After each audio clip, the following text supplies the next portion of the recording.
Assalamualaikum warahmatullahi wabarakatuh. Selamat siang sahabat Gemilang Mitra Bangunan.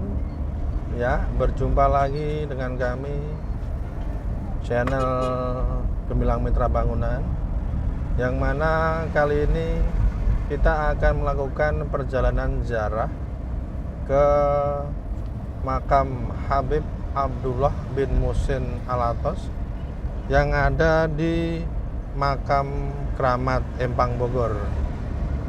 Ya, siapakah Habib Abdullah bin Muhsin Alatos ini? Sedikit banyaknya mari kita kupas siapakah beliau. Beliau adalah seorang ulama yang berasal dari Hadramaut, Yaman, ya. Dan makam beliau ini berada di sekitar area Masjid An-Nur Empang, atau yang lebih dikenal dengan Masjid Keramat Empang Bogor.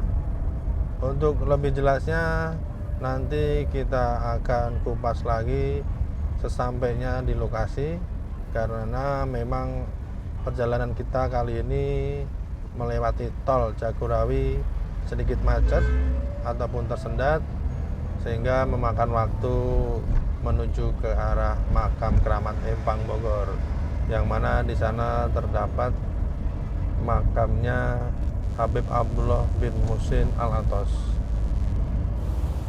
Iya, kita sudah keluar dari tol Jagorawi menuju ke makam Habib Abdullah bin Muhsin Alatos, Keramat Empang Bogor. Oke, kita sudah memasuki area makam Keramat Empang Bogor. Ya, di sini lokasi sekitar makam.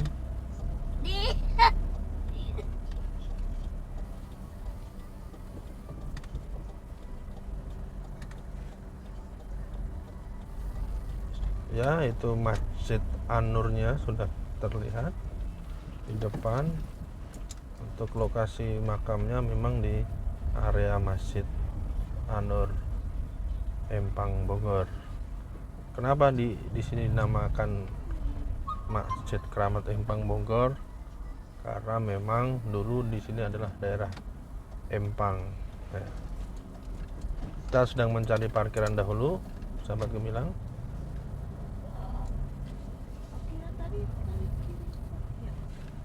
Parkirnya tadi kali toh.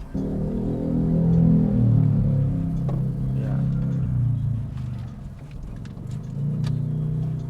Kita sedang mencari lahan parkirnya.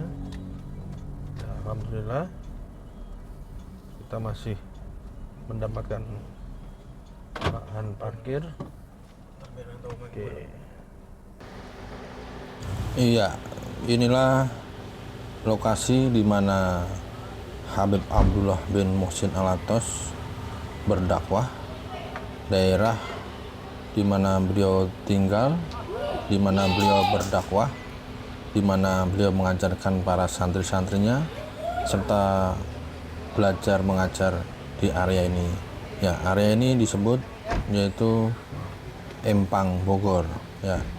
Adapun Al Habib Abdullah bin Muhsin Alatos adalah seorang ulama yang memang lahir di daerah Hadramaut, yaitu di desa Hauroh, salah satu desa di Al-Kasar, Kampung Huraidoh, pada hari Selasa 20 Jumadil Awal 1275 Hijriah. Sejak kecil beliau mendapatkan pendidikan rohani dan perhatian khusus dari ayahandanya. Beliau mempelajari Al-Quran di masa kecilnya dari mu'alim Syekh Umar bin Faraj bin Sabah. Menginjak usia 17 tahun beliau sudah hafal Al-Quran. Kemudian beliau oleh ayahnya diserahkan kepada ulama terkemuka di masanya untuk dididik dan diajari berbagai macam cabang ilmu.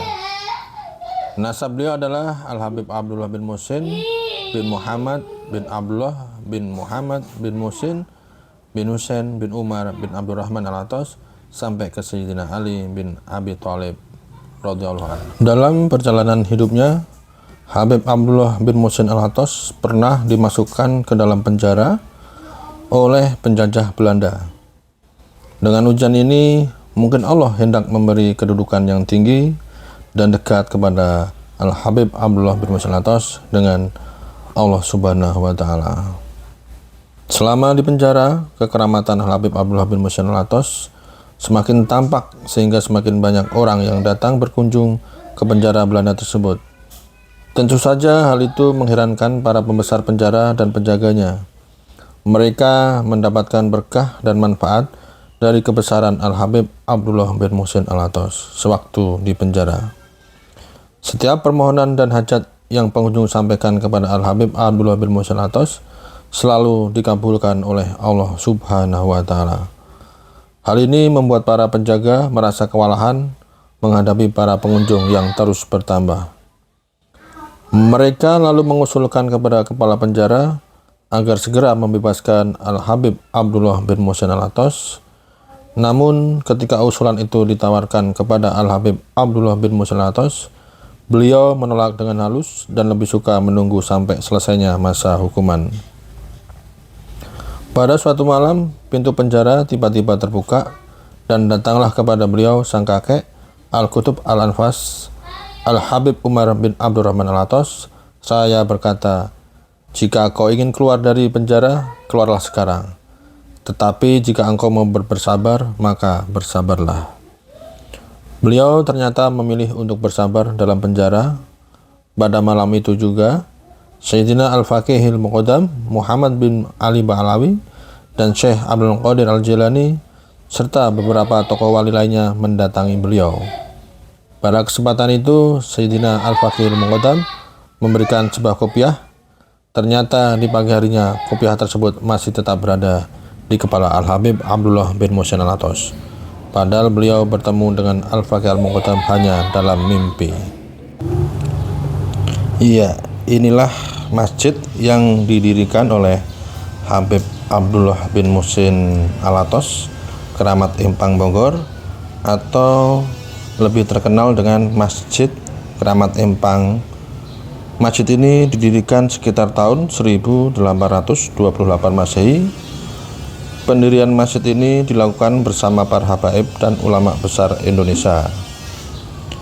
Di sekitar areal Masjid Keramat terdapat peninggalan rumah kediaman Al-Habib Abdullah bin Muhsin Al-Atas, yang kini rumah itu ditempati oleh Khalifah Masjid Al-Habib Abdullah bin Zain Al-Atas. Di dalam rumah tersebut terdapat kamar khusus yang tidak bisa sembarang orang memasukinya, karena kamar itu merupakan tempat khalwat dan zikir beliau.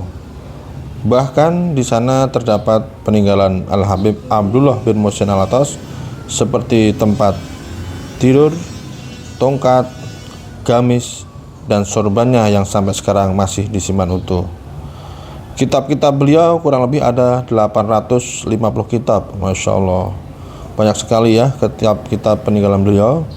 Namun yang ada sekarang tinggal seratusan kitab. Sisanya disimpan di Yayasan Jamiat Khair atau di Robitoh Tanah Abang, Jakarta. Salah satu kitab karangan beliau yang terkenal adalah Fathu Arbaniyah. Konon kitab itu hanya beredar di kalangan para ulama besar.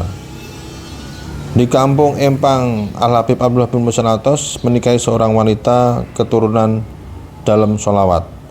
Dari sanalah beliau mendapatkan wakaf tanah yang cukup luas. Sampai sekarang 85 bangunan yang terdapat di kampung Empang di dalam sertifikatnya atas nama Al-Habib Abdullah bin Muhsin Al-Atas.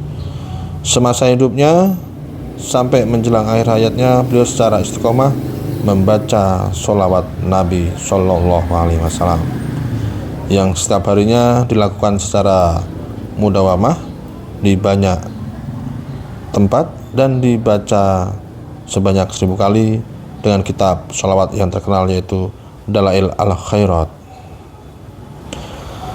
Al-Habib Abdullah bin Muhsin Al-Atas menghadap kehariban ilahi pada hari Selasa tanggal 29 Dzulhijjah tahun 1351 Hijriah di awal waktu zuhur. Jenazah beliau dimakamkan keesokan harinya pada hari Rabu setelah sholat zuhur. Tak terhitung jumlah orang yang ikut mensalatkan jenazah Al-Habib Abdullah bin Muhsin Al-Atas. Beliau dimakamkan di bagian barat Masjid An-Nur, Empang, Bogor. Sebelum wafat, beliau terserang sakit flu ringan. Pusara beliau tidak pernah sepi. Setiap waktu dari berbagai penjuru negeri maupun mancanegara datang untuk berziarah dan mengambil keberkahan dari kedudukan beliau di sisi Allah Subhanahu wa taala. Semoga kita semua selalu mendapatkan keberkahan dari beliau. Amin ya rabbal alamin. Iya, bangunan di barat masjid inilah terdapat makam Habib Abdullah bin Muhsin Alatos, yang mana di sekeliling makam ini sudah dibangun rumah permanen ataupun makbaroh. Sekitar makam sudah dibangun secara permanen sehingga membuat para peziarah lebih nyaman untuk bertawasulan, untuk bertabarukan kepada Habib Abdullah bin Muhsin Alatos. Ya, inilah teras yang ada tepat berada di depan makam Habib Abdullah bin Muhsin Alatos. Samping teras terdapat pula area untuk berzikir serta berdoa, untuk memohon kepada Allah Subhanahu wa taala melalui perantara Habib Abdullah bin Muhsin Alatos. Ya. Di sini, di tempat inilah Habib Abdullah bin Muhsin Alatos disemayamkan untuk terakhir kalinya, dan di samping makam beliau terdapat beberapa makam putra-putra beliau dan murid kesayangan beliau, yaitu Habib Alwi bin Abdullah Al-Haddad, salah satu ulama besar yang dikader oleh Habib Abdullah bin Muhsin Alatos. Habib Abdullah ini merupakan salah satu pendakwah yang memang sangat mencintai murid-muridnya, sehingga banyak murid-murid beliau yang menjadi ulama-ulama besar di Nusantara. Ya, kali ini kita banyak ditemani oleh para peziarah, baik para peziarah laki-laki ataupun para peziarah perempuan. Makam ini tepatnya berada di Jalan Lolongo, nomor 13, RT 2, RW 12, Kelurahan Empang, Kecamatan Bogor Selatan, Kota Bogor, Jawa Barat. Ya, semoga bagi para pemirsa ataupun para pecinta channel YouTube Gemilang Mitra Bangunan, saya doakan bisa berkesempatan untuk berziarah ke makam Habib Abdullah bin Muhsin Alatos ini, karena dari beliaulah kita bisa mengambil ilmu-ilmu ataupun hikmah yang beliau ajarkan kepada para santri-santrinya ataupun kepada para muhibbinya. Banyak sekali pelajaran yang kita bisa petik dari beliau, banyak sekali ilmu-ilmu yang kita bisa dapatkan dari apa yang telah beliau ajarkan. Ya, salah satunya adalah mengenai kesabaran, dan yang kedua adalah tidak kenal lelah untuk belajar ilmunya Allah Subhanahu wa taala. Baik, ya, sahabat Gemilang Mitra Bangunan, itulah sekelumit dari kisah Habib Abdullah bin Muhsin Alatos.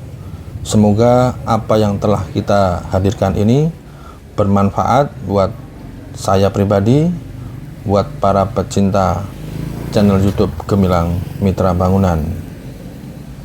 Dan apa yang telah kita videokan ini, kita visualisasikan ini semata-mata hanya untuk mengharapkan ridho Allah Subhanahu wa taala, serta untuk menebarkan informasi mengenai ulama-ulama Nusantara yang ada di Indonesia. Semoga niat ini Allah ijabah, dan semoga para pemirsa channel YouTube Gemilang Mitra Bangunan bisa memetik hikmah, bisa mengambil pelajaran dari apa yang telah kita hadirkan kali ini. Baik, sahabat Gemilang Mitra Bangunan, cukup sekian kupasan kita mengenai ulama Nusantara, terkhusus Habib Abdullah bin Muhsin Alatos. Kurang lebihnya kami mohon maaf. Wallahul muwaffiq ila aqwamit thoriq. ihdinas syiratal mustaqim. Wassalamualaikum warahmatullahi wabarakatuh. Gemilang Mitra Bangunan.